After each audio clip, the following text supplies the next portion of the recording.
Hello guys and gals, and welcome to another episode of Unique Items. Today we're going to be going over one of the Necromancer items, which is the shield. It's called the Lidless Wall. The Lidless Wall was introduced quite a few patches ago, and has definitely seen some changes over the several patches that it's been out. The Lidless Wall is now a tanking powerhouse, and we're going to be going over this shield together. It has a different passive now than it had before. It used to have thorns damage on it. Now it doesn't have thorns damage. It has 12.6% total armor, which is interesting because the Necromancer does kind of suffer trying to get maximum out armor. It really depends on what kind of equipment you're wearing. However, if you got a Harlequin crest, which does have a really nice amount of armor on it, you might not need it. It's one of those things that's actually become extremely easy to cap out these days, because of all of the various ways that you can get access to armor. But just look at 4,880 armor, right? And to throw this on, I'm up to 8,703 almost instantaneously. It's certainly not terrible. It also has the added effect of 80% of your main hand weapon. So whatever your main hand weapon is, you get a 925 damage, basically, like 80% of that, basically applied directly to your damage output. It doesn't have an item power like damage output itself, which is also another thing. Shields also have a 60% chance to block, and they have a 20% block chance. Sorry, 20% chance to block and a 60% damage reduction. This means that 20% of the time you will block the attack, and you will reduce that damage by 60% when you do block. There's a lot going on with the shields, but they definitely are extremely tanky, and if you're having trouble with survival on your Necromancer, the shield can definitely be a good option. On top of this, they added a flat armor value on here of 2,153 to 2,962, so it does have some pretty interesting armor value. It also comes with 694 armor on it flat as well, which is definitely not terrible. So it both has armor value on it, and it has armor value as an affix on it, which means that putting this on with the armor percentage, the armor value, and the armor of the shield, you should probably be able to completely fix your armor issues with this shield alone. And really not need anything else, because once you greater affix it, once you get some masterworking done, you're going to be at that 9,230 cap relatively easily.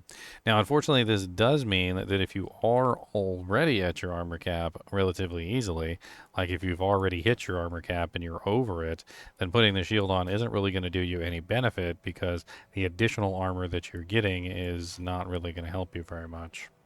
It would be neat if they made it so that having like an armor over the cap gave you like some additional bonus, like not maybe damage reduction, but like I don't know, maybe like thorns or something could be kind of fun.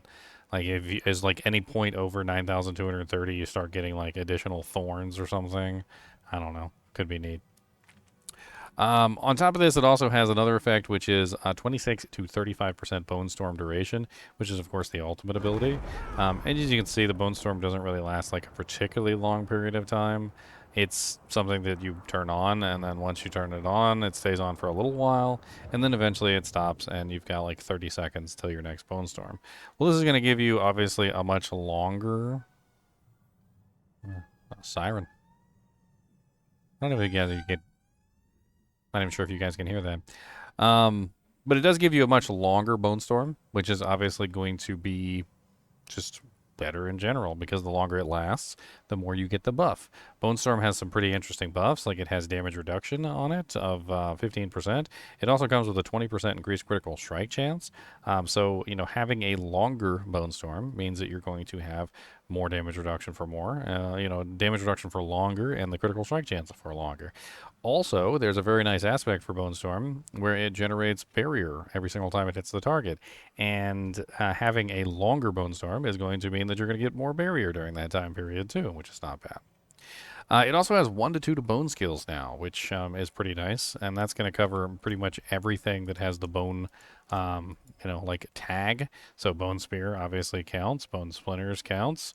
You're also going to get bone prison. It's going to give you plus ranks to bone spirit, and honestly, it's basically just going to give you 2 to every single one. If you get a greater affix on there, I'm pretty sure that goes to 3. It also comes with cooldown reduction now, which is not bad. I believe it's 8%, and it master greater affixes to 12. And of course, you can master work that even higher, which is not bad. Now, the real meat and potatoes of this item is the lucky hit while you have an active Bone Storm. Hitting an enemy outside of the Bone Storm has up to an 18% chance to spawn an additional Bone Storm at their location. Also, each of your active sacrifice bonuses increases this chance by 25% and the maximum possible bone storms by 1.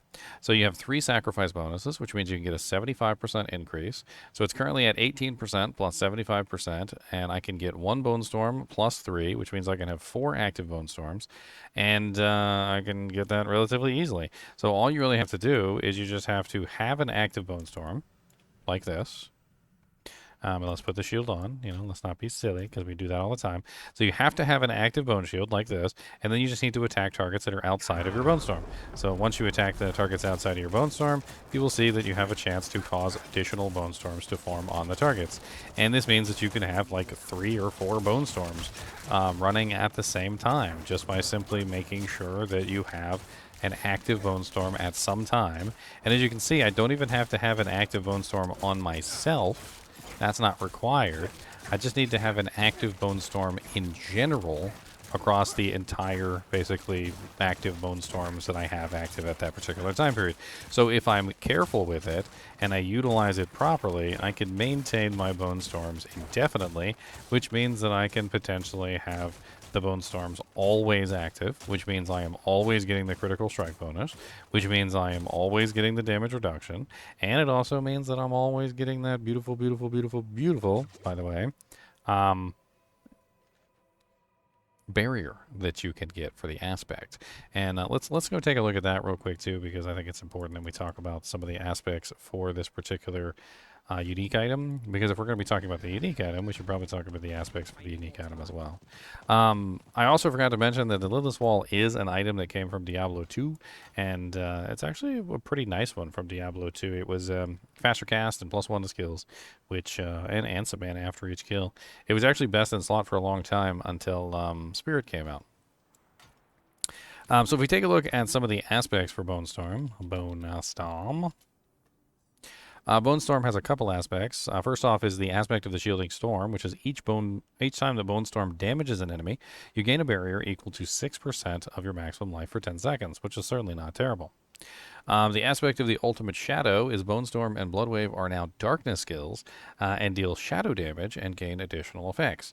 Now, the really cool thing about this is that because Bone Storm then becomes a shadow damage attack and causes shadow damage over time, you can essentially utilize this Lidless Wall to beef up the Shadow Blight key passive, giving you a whole bunch of additional times that the Shadow Blight key passive is going to go off, because as you can clearly see, if I can keep multiple of these Bone Storms active at any given time, and they're constantly hitting targets all over the place, I'm going to be getting multiple hits that will count toward the Shadow Blight key passive and multiple procs of the Shadow Blight key passive in general. So a very interesting way that you can potentially set up for a large number of Shadow Blight key passives is the Ultimate Shadow, which is going to, and the Lidless Wall together, which will give you basically 4 Bone Storms possibly active all at one time, all dishing out shadow damage to nearby enemies. Mr. Goody Two Shoes, Mr. Goody Two Shoes. Ginger Evil Mentor here. Why bother farming when you can go to MMOEXP.com and simply purchase your items in gold? GGM would have you farm the items. What a pathetic being. Use code GEM Ginger Evil Mentor for 6% off your entire purchase. And don't tell Ginger Gaming Mentor that I was here. Osseous Gale is also another one that you could potentially use, which is Bone Storm consumes up to 8 corpses to increase its duration by up to 12.5 seconds. This one I used to use a lot back in the day, but I started to fall away from it for a couple reasons. Number one, depending on the build that you're in, you might not have any corpses active at all. Number two, sometimes it would consume the corpses and not give you the duration increase, which was a little unfortunate. And it's okay. Like, it's decent. I feel like with Lidless Wall alone, you pretty much have permanently up, and you don't really necessarily need this. All in all, Lidless Wall is definitely one of the most defensive items I've ever seen, as well as offensive as well. It is just, it's a shield. It has really good defenses. It gives you lots of armor, gives you lots of armor percentage, helps you block, which does more defenses there, obviously, so you're going to get a 20% chance to just knock off 60% damage off of most of the attacks. Then you also get the Bone Storm duration, which of course is going to make you more defensive and more offensive at the same time by making that damage reduction and the critical strike chance last longer. And then on top of that, you get more bone skills, you get unlimited number of bone storms, you can turn your bone storms into shadow bone storms, and you can start scaling your Shadow Blight key passive.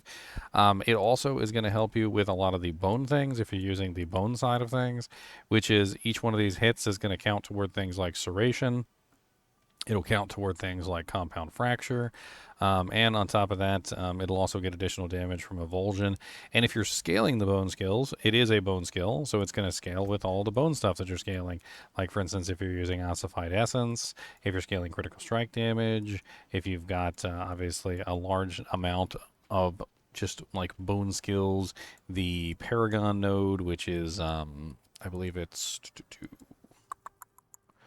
Bone Graft, which is hitting enemies with bone skills, increases your damage by 1% times and your maximum essence by 2 for 8 seconds and stacks up to 8% and 16 max, right? So, like, as an example, maybe you're using an ability that you don't necessarily fire off as often, right? But you'd like to get that Bone Graft passive and you'd like to get it completely maxed out, right? Well, if you're utilizing Bone Storm's going to start capping these things out. See, look, we got critical strike damage count. We've got increased damage from the Bone Graft ability. We've got several things going on here that are definitely capping out because, of course, the Bone Storm ability is hitting the monsters multiple times, which is going to help us keep a lot of those things active, which is definitely very nice. All in all, I definitely think that the Lidless Wall is an amazing item. I am kind of sad that they removed the maximum essence from it, which is one of the things that they did remove from it, unfortunately. And it does make it a little bit worse for the wearer, especially since most of the bone builds scale based on maximum essence. But if you want to get your hands on one of these, it actually does drop from Lord Zir, if you're interested. And you can see this right here. So on the target farming tool, which is Necromancer Lidless Wall, and you can see Lord Zir. So you're going to have to farm Lord Zir for a little while. That is the Exquisite Bloods. And Lord Zir is located right here. That's the Darkened Way. It's right there next to the Yelesna waypoint. You can pretty much just run here from Kovashat, though, if you want to. It's not really that far away. Now, you can use this with minions, by the way. It's just not quite as effective. You do lose access to the +1 Bone Storms. Now, granted, I have trouble getting all 4 Bone Storms active at one time. And another interesting thing to take note of with the Lidless Wall, or rather the Bone Storm ability itself, is that the Bone Storm also goes around your Golem. So you might consider, even if you're sacrificing your warriors and your mages, you might consider keeping your Golem. And the reason is because if you have your Golem active, your Golem is also going to get the Bone Storm around him too, which means you're going to have 2 Bone Storms. So you don't really lose anything from this situation because he gets a Bone Storm and you get a Bone Storm, and then you can potentially spawn more Bone Storms using the Lidless. So it's not really like a huge loss, especially considering that the Lidless Wall creates Bone Storms at an exceedingly fast rate with sacrifices. So even if you only have 2 sacrifices, that's still a 50% bonus. And if you have a 45% chance on the shield, you're still at a 95% chance to spawn an additional Bone Storm. So you don't necessarily have to sacrifice all of your minions, and in fact, it might not be the best idea to sacrifice all of them, because the free one that you get from the Golem is exceptionally nice. On top of that, the Golem now has the ability to make you unstoppable, and also, on top of that, he pulls in targets now too, so he's got some nice little extra bonuses that you can definitely utilize to your advantage. I think that's pretty much it for this particular item. The Lidless Wall is pretty amazing.